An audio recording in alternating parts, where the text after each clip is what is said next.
سراغ بگیرم. مایم سفرمو ای نویه کانگرد نمید یا خواهیش دارم اکای بابا جان 88 نمی یا مردک دارم کمالدین سال تولدش 80 شریفزاده کمالدین اینمی 25 دکبر نه تلفن میکنه نه سراغ مون میکنه نه زنگ میزنه و تای پیر داره و چای پیر داره سراغ مون میکنه سماروین میکنه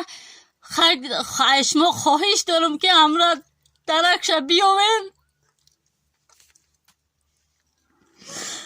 مرا زنگ بزنه سراغ کنه نه بچه را سراغ بگیره نه برای یکو خطا خبرش نیست که التفاس میکنم باشتما خواهش میکنم زندگی ما زور اومده نمیدونم غمی فردنده ما بخورم این زندگی ده هیچ کنه دستگیری نمیکنه که التماس میکنم خواهش میکنم که هم مرده که مرا بکوین همو زنگ مون بزنه سراغ ممکنه همو هستای نیستای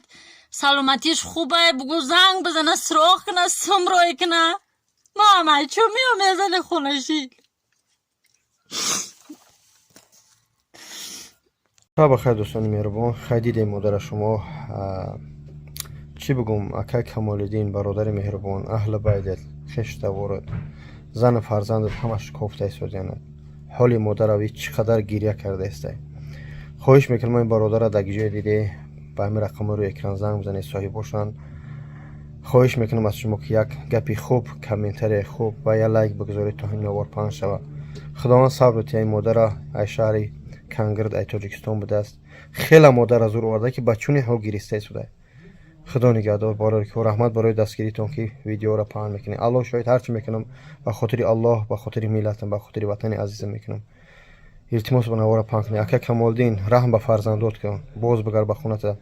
نمیدونم در کجا هستی من گناهگار نمیکنم پس بلند نمیگم فقط خواهش میکنم که التماس به نوارا پهن کنید